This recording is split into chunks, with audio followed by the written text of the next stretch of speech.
Thank you so much for having us here. I'm Wajeeha Aiman. I'm an internal medicine resident. I came from New York Medical College, New Jersey, and I'm interested in hematology oncology, fellowship aspirant, and hopefully next year I'll be starting hematology oncology, more interested in leukemias, and that's about SOHO 2024, all about leukemias. So I'm happy to be here. A very similar journey. I'm also internal medicine resident, third year, applying for hematology oncology fellowship. So last year was my first interaction with all the hematologic oncologist experts, and at SOHO 2023 I got good opportunity to talk to multiple experts like from MD Anderson, from MSK. That was a wonderful experience, but when I came back in 2024, it seems like it has expanded splendorously.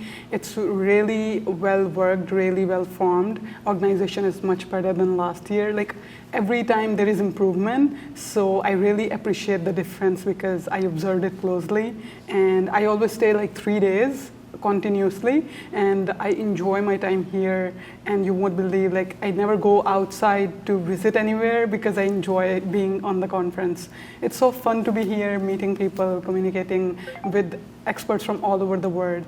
It's good that there is like diverse population all over the world. People are here, and then there are like more interest from the female in oncology, women in oncology. I really appreciate that.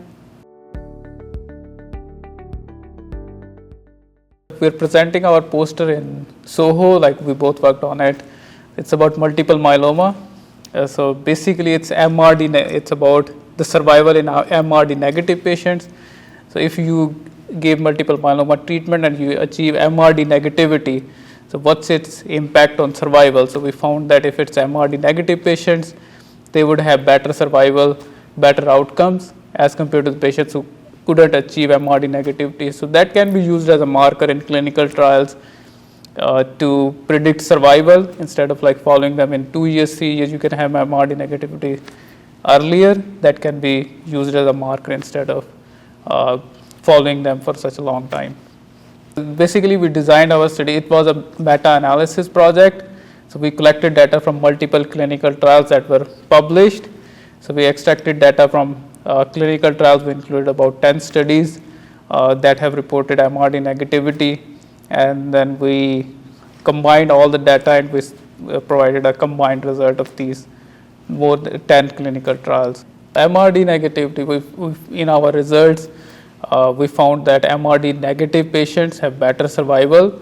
So we can, in terms of like treatment options, you can see if you are achieving MRD negative, if you in earlier results you are seeing MRD negativity, you can continue with the treatment, and instead of, if there is another treatment option that is going on parallel within the same study and you are not achieving MRD negativity, so it's less likely to have better survival outcomes as compared to a treatment that is giving you MRD positivity early on.